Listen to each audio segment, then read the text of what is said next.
Bonjour tout le monde. Comme vous avez pu le voir dans le titre de la vidéo, il y a du grand bouleversement au potager. J'ai décidé de tout réorganiser, de modifier le design de mon potager et cela m'oblige à tout bouleverser. Ensuite, eh bien, je vous parlerai de la gestion de l'eau. Là aussi, il va y avoir du changement, mais progressivement. Et ben voilà, hein, de beaux sujets. Allez, c'est parti pour le premier. Alors rappelez-vous, cette partie du potager ressemblait à ça. Et maintenant, il ressemble à ça. Alors, je vais vous détailler un peu. J'ai tout enlevé. Vous savez, il y avait des coffrages. Donc, j'ai tout supprimé. Et j'ai fait une bande centrale assez large qui fait en arc de cercle comme ça. Entourée par une allée où je pourrais marcher pour pouvoir accéder aux différentes zones de cette bande. Alors pourquoi je l'ai fait large? Alors bon, dans un premier temps, vous avez l'impression que c'est une butte, mais non. Pour l'instant, ça a l'air d'être d'une butte, mais ça va se tasser, parce que bien sûr, hein, toute la terre, je l'ai ramenée à un seul point, mais petit à petit, ça va se tasser et la butte surélevée va disparaître. Donc, pourquoi je l'ai fait assez large? Eh bien, d'une part, pour pouvoir y planter plusieurs sortes de légumes ensemble. Et si je veux planter des tomates ou des choses qui demandent de la verticalité, eh bien, je pourrais, à ce moment-là, les planter sur le pourtour, ce qui me laissera de la place pour planter autre chose à leurs pieds. Et c'est pour ça que cette allée, que ces deux allées de chaque côté me permettra d'accéder aux différentes cultures sans être obligé de passer par-dessus. Alors on va faire une petite vue d'ensemble. J'espère que vous allez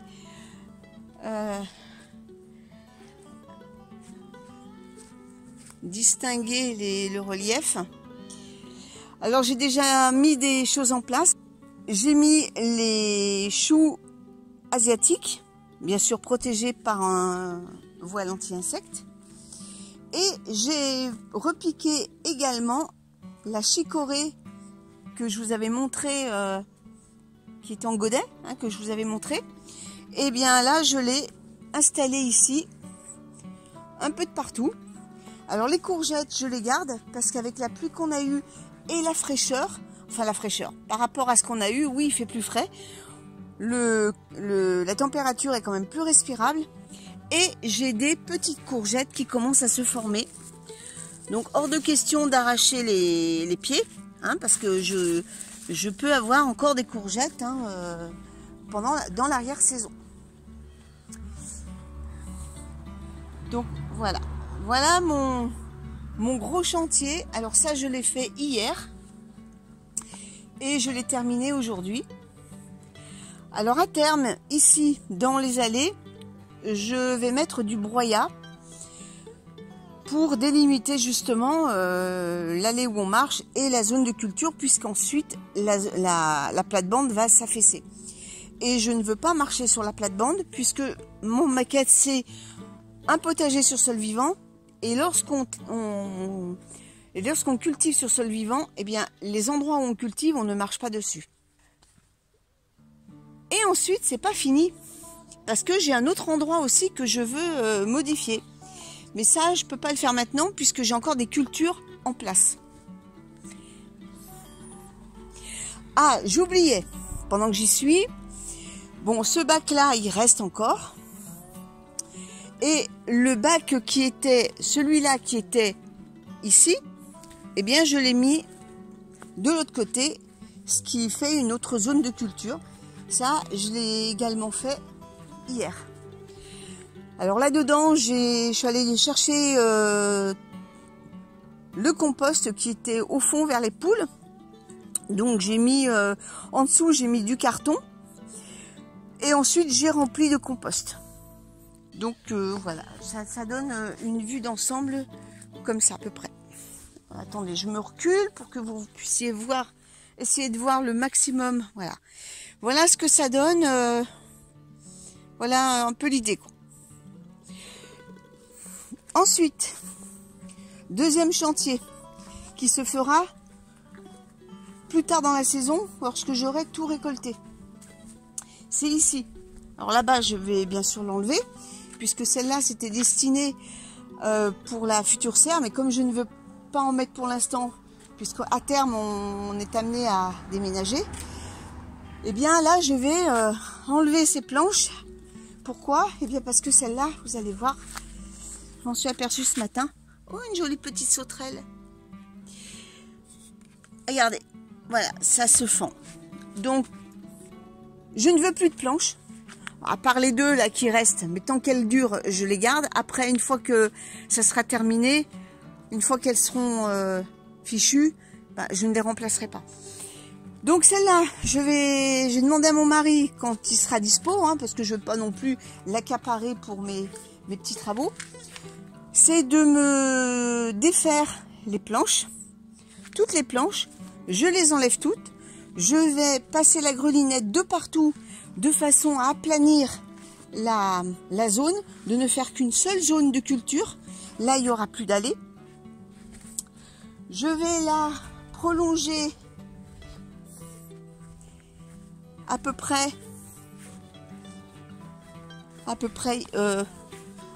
là où il y a mon pied, de façon à laisser quand même un passe-pied, mais de réduire l'allée, parce qu'en fin de compte, là, c'est une zone qui n'est pas productive. Par contre, si je rajoute un morceau, ici, je vais avoir un petit souci pour passer. Donc, je vais raccourcir cette planche-là, elle va raccourcir d'ici de façon à avoir un accès correct. Donc, voilà mon petit travail prochain. Mais ça, je vous le montrerai au fur et à mesure. D'ailleurs, je pense que je filmerai quand je le ferai. Je vais voir. Alors, dites-moi dans les commentaires comment vous trouvez cette nouvelle réorganisation. Et puis maintenant, on va passer à la gestion de l'eau. Allez, c'est quand même plus agréable de parler assis. Alors, la gestion de l'eau. Vous savez que j'avais mis des bouteilles et des bidons en plastique pour recueillir l'eau. L'idée, c'est de mettre les bouteilles et les bidons à l'envers, donc le goulot dans la terre, de percer un petit trou ou deux dans le bouchon, et l'eau s'écoule tranquillement, donc c'est un système de goutte à goutte. C'est un système qui a bien fonctionné, mais avec le soleil et la chaleur qu'on a eue, eh bien, certains bidons et certaines bouteilles se sont beaucoup plus dégradés que les autres. Lors d'une vidéo précédente, j'ai eu un commentaire, alors je ne me rappelle plus du nom du gars qui m'avait envoyé ça, et il m'avait d'ailleurs envoyé un document, un lien qui expliquait le pourquoi le plastique était nocif au potager. En fait, les plastiques que l'on utilise comme les bidons, les bouteilles en plastique ne sont pas faits pour durer longtemps et se dégradent au fur et à mesure, dégageant des nanoparticules de plastique qui migrent dans le sol. Donc, il y a pollution. Et je me suis rendu compte cette année que certains bidons qui étaient pourtant en bon état quand je les ai installés, eh bien, devenaient extrêmement friable. D'ailleurs, je vous en avais parlé lors de la vidéo précédente. Et se cassait en petits morceaux. Et ça, je ne veux pas polluer mon sol avec ça, parce que le plastique, une fois qu'il est dans la terre, ça met longtemps à se dégrader, et puis c'est pas peut pas dire que ça soit très naturel. Donc, j'ai décidé, à partir de maintenant, les bidons qui sont encore corrects, qui sont assez durs, qui n'ont pas subi de dégradation due à la chaleur, je les conserve pour l'année prochaine. Si jamais ils s'altèrent, à ce moment-là, je les éliminerai. Mais par contre, je ne les remplacerai pas par d'autres bidons ou d'autres bouteilles.